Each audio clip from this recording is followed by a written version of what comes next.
कहाँ जाता है? अरे द्वारपाल कोई साधारण नहीं है, जय विजय है द्वारपाल। अगर भगवान के द्वारपाल ही अगर ब्राह्मण का अपमान करने लग जाएं तो फिर क्या होगा? द्वार पर जय विजय खड़े हैं।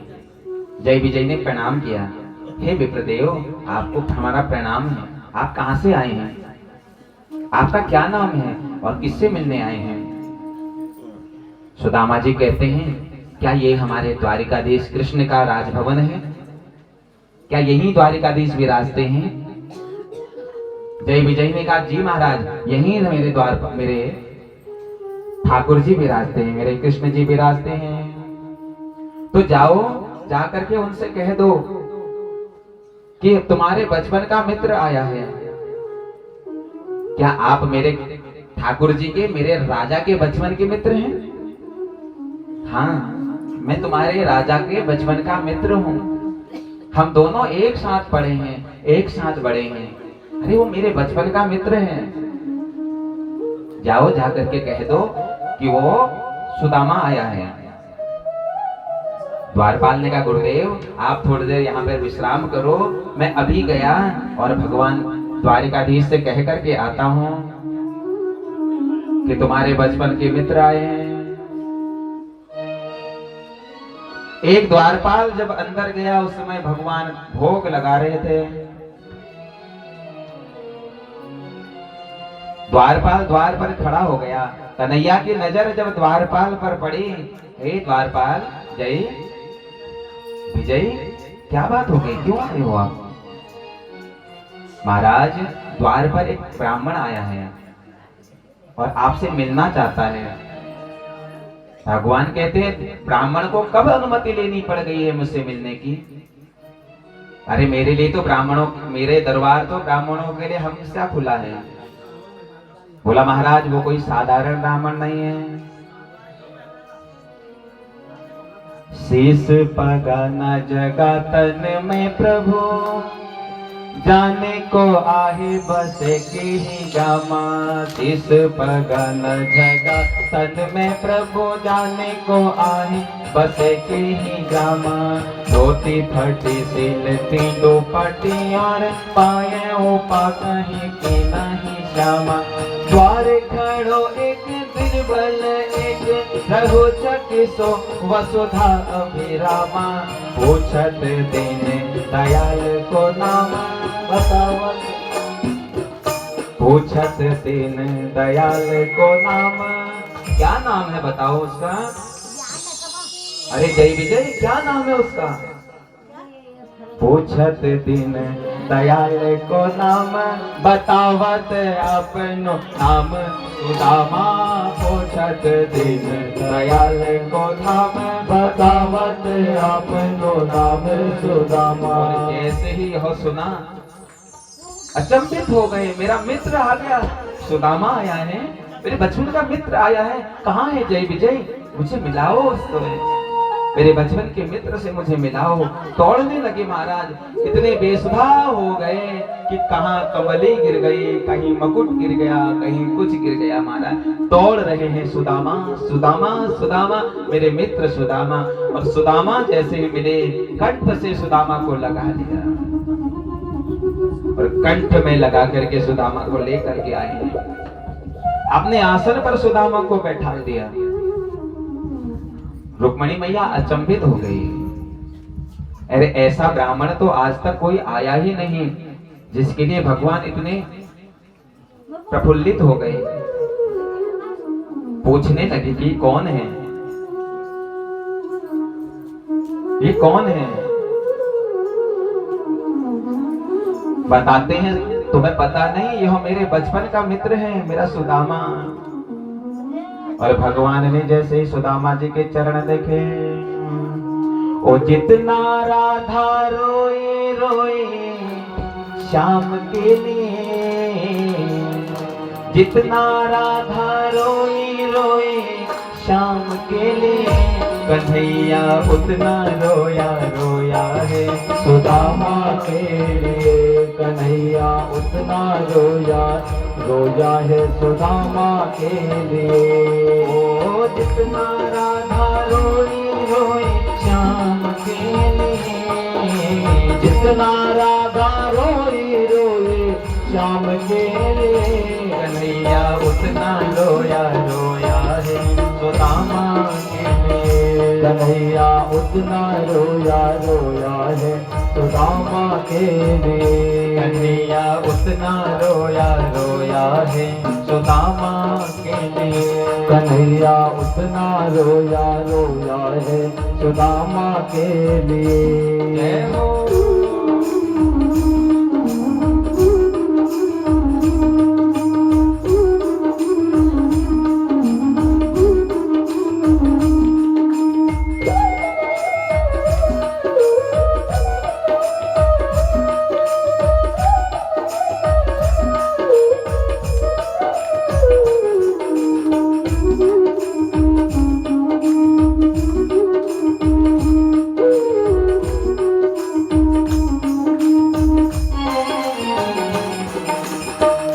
मित्र को लगा गले से उसकी हालत पर रोया। मित्र को लगा गले से उसकी हालत पे रोया। मित्र को लगा गले से उसकी हालत पर रोया। मित्र को लगा गले से उसकी हालत पे रोया। मित्र के आगे अपनी शान शौकत पर रोया। मित्र के आगे अपनी शान शौकत पे रोया। मित्र के आगे अपनी शान शौकत से रोया। ओ मित्र के आगे अपनी शान शौकत से रोया। ऐसे तड़पा जैसे समा परवाना के लिए। ऐसे तड़पा जैसे समा परवाना के लिए। कन्हैया उतना रोया रोया है सुदामा के लिए। कन्हैया उतना रोया रोया है सुदामा के लिए। जय हो।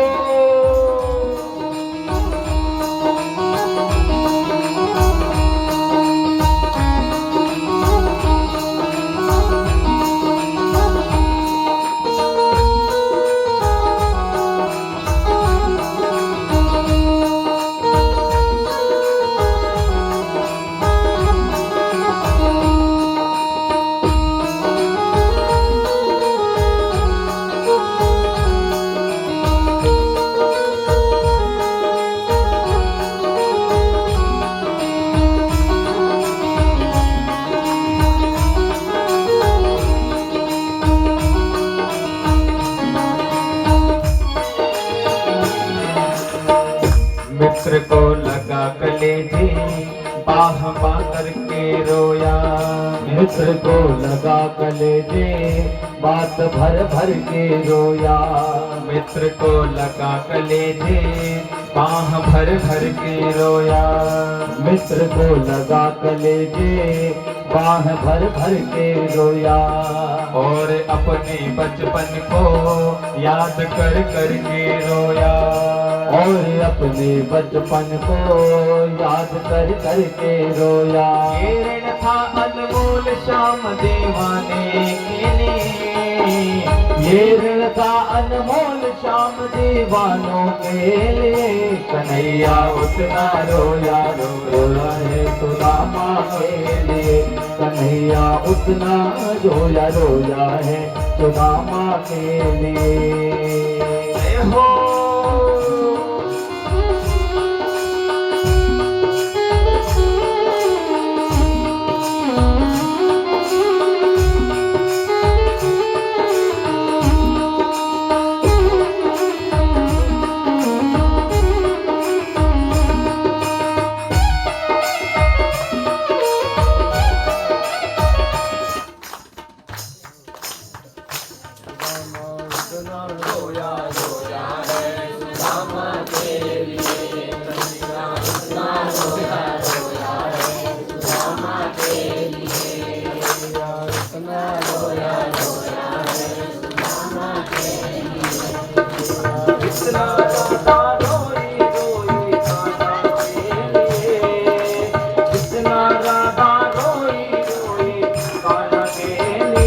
कन्हैया उतना रोया रोया है सुदामा उतना रोया रोया है सुदामा के लिए। जय हो आओ से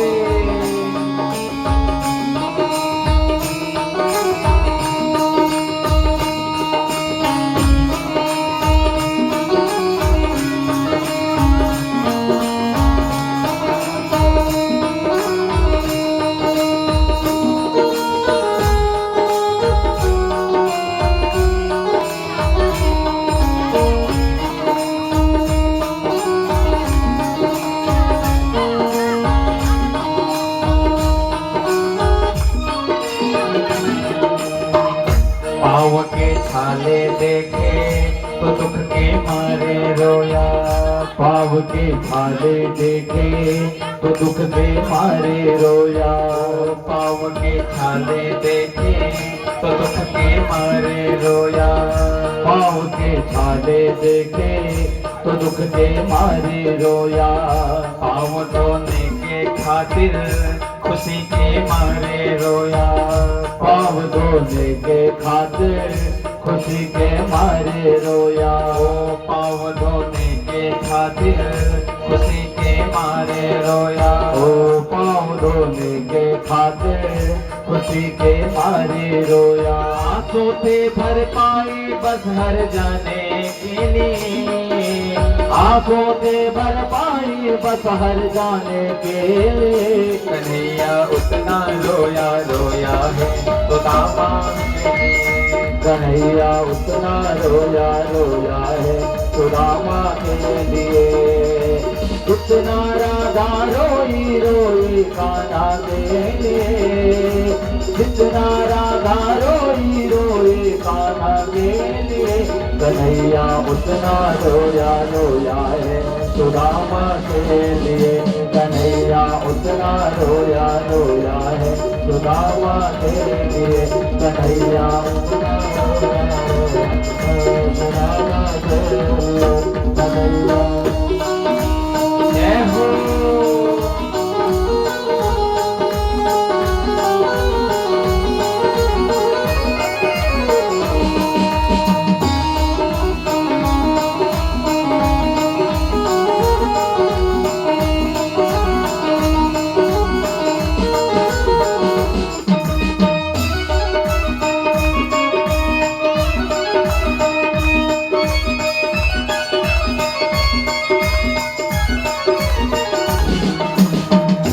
उसके आने से रोया उसके जाने से रोया।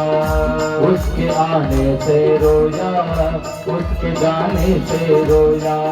हो के गद गद चावल के दाने दाने पे रोया। हो के गद गद चावल के दाने दाने पे रोया। बनवारे बस रोया याराना के लिए। बनवारे वो रोया बस याराना के लिए। कन्हैया उतना रोया रोया है सुदामा के लिए। कन्हैया उतना रोया रोया है सुदामा के लिए।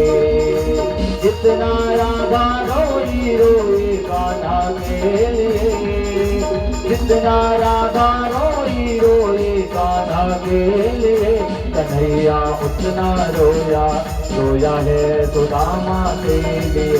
कन्हैया उतना रोया रोया है सुदामा के लिए। कन्हैया उतना रोया रोया है सुदामा के लिए। और सुदामा के लिए ओ सुदामा के लिए। बोलो भक्त वत्सल भगवान की जय। पैर धोना प्रारंभ किया और जब पैर धोना प्रारंभ किया तो बड़े बड़े कांटे पैर में चुभे थे और मेरे कन्हैया प्रेम से सुदामा के पैर के कांटों को निकाल रहा है। जल की परात भरी की भरी रह गई लेकिन जल को स्पर्श तक नहीं किया। अश्रु जल से ही सुदामा के पैर धो दिए। सुंदर से वस्त्र पहनाए और दोनों मित्र बचपन की बातें करने लगे। अरे मित्र, तुझे पता है ना जब हम गुरुकुल में रहते थे तो कितना आनंद आता था। गुरु माता जब हमको कुछ देती थी तो बड़ा आनंद आता था ना। हाँ मित्र, आता तो था मित्र। बचपन का वो समय न जाने कब बीत गया, कोई पता नहीं चला। अच्छा सुदामा, तू ये बता, तेरा विवाह हो गया नहीं हुआ? सुदामा ने कहा हो गया। अच्छा, तूने मुझे बुलाया तक नहीं अपनी विवाह में? अरे हम भी आकर के नृत्य कर लेते, मैया के माखन में तो हम नाचे थे, कम से कम तेरी बारात में भी जरा ठुमके लगा लेते हैं, लेकिन तू तो मुझे भूल गया। सुदामा कहते हैं मित्र, याद नहीं रहा, स्मरण नहीं रहा। अच्छा कन्हैया, तू ये बता, तेरे विवाह हुए नहीं हुए अभी तक? कन्हैया कहते हैं एक नहीं, मेरे तो बहुत से विवाह हो गए। बोले कितने? बोले 16,108 विवाह हैं मेरे। सुदामा कहता है कन्हैया, चलो एक विवाह मैं तू मुझे नहीं बुलाता। अरे प्यारे, 16,108 विवाह करे, कम से कम एक बार भी तुझे अपने मित्र की याद नहीं आई? भगवान कहते हैं जब विवाह लग्न के आधार पर होता तब बुलाता ना तुझे। अरे कभी जंगल गए तो वहां से ले आए, कभी कहीं गए वहां से ले आए, सबको आशीर्वाद दिया भगवान ने। और जब सबको आशीर्वाद दिया है सुदामा जी ने, भगवान पूछने लगे, अच्छा सुदामा ये बता, कुछ लाया नहीं लाया मेरे लिए और खाली हाथ आ गया? अरे तुझे पता है ना कि मित्र के घर जब जाते हैं तो कुछ लेकर के जाते हैं, कुछ नहीं लाया, खाली हाथ आया है तो मेरे पास। अब कैसे कहें कि यहाँ चावल है? अरे इतना बड़ा राजा, कहीं मैं इसे चावल दूंगा तो ये क्या सोचेगा? भगवान समझ गए, वो चावल दबाए हैं। अच्छा सुदामा, आप तेरे कंठ से तो लग, जरा गले मिल मेरे। और जैसे ही सुदामा कंठ मिलने के लिए लगे, चावल की पोटली नीचे गिर गई। ओ, अभी तक चोरी चोरी खाने की आदत नहीं गई तेरी है? मुझे पता है, एक बार गुरु माता ने तंडुल दिए थे, चने दिए थे, और तू चबा चबा करके खा रहा था। और मैंने जब कहा क्या खा रहा है तो तूने कहा मेरे दांत कड़क रहे हैं। तब भी अकेले अकेले खाया और आज भी अकेले अकेले खा रहा है। और भगवान ने बहुत चावल की पोटली दे दी और पहली मुट्ठी ग्रहण करके, भगवान ने जब ग्रहण करा, पहली मुट्ठी खाई तो स्वर्ग के सकल संपदा सुदामा को दे दी। दूसरी मुट्ठी ग्रहण करा तो पृथ्वी लोक का समस्त वैभव सुदामा को दे दिया। और जैसे ही तीसरी मुट्ठी ग्रहण कर रहे थे, रुक्मिणी मैया ने हाथ पकड़ दिया। भगवान, सुदामा को सब कुछ दे करके सुदामा बनने का विचार है क्या? और भगवान ने उसी समय वह चावल उत्तर दिशा की तरफ फेंक दिए, जहाँ बद्रीनाथ है। बद्रीनाथ में आज भी चावल का भोग लगता है। उसी समय चावलों को श्राप दे दिया कि आज के पश्चात मेरे किसी भी विग्रह के ऊपर चावल नहीं चढ़ेंगे। इसलिए घर में अगर लट्टू गोपाल जी रखे हैं माताओं, लट्टू गोपाल जी को चावल मत लगाना भूल करके भी, उन्हें जौ लगाए जाते हैं। शालिग्राम जी रखे हैं तो उन्हें भी जौ लगाइए, चावल नहीं चढ़ाए जाते हैं। और इसीलिए एकादशी के दिन भी चावल ग्रहण नहीं किए जाते हैं। इसका कारण ही यही है, क्योंकि एकादशी मेरे गोविंद की है। और एकादशी के दिन जो भक्त चावल ग्रहण करता है उसके जीवन से गोविंद का सुख दूर हो जाता है। बोलो भक्त वत्सल भगवान की जय। अब बहुत दिन हो गए, सुदामा ने कहा अब वापस जाना चाहिए। भगवान ने कहा जा, फिर रोका किसने है तुझे? अब जब जा रहे थे तो सोचने लगे, भैया बताओ कैसा मित्र है मेरा, कुछ भी नहीं दिया इसने मुझे। अरे कम से कम थोड़ी मिठाई दे देता, बच्चों को खिलाता घर जा करके, कुछ भी नहीं दिया। खाली सुशीला ने कहा जा जा जा, बेकार इतने दिन रहा यहाँ। और जब सुदामा जा रहे थे तो भगवान ने कहा रुक रुक रुक, अरे तेरे को तो तिलक ही नहीं लगाया अभी। भगवान ने देखा, इसको मैंने वैभव संपदा सब कुछ तो दे दी, लेकिन इसके मस्तिष्क पर तो श्री छई लिखा हुआ है, कुछ भी नहीं बचेगा।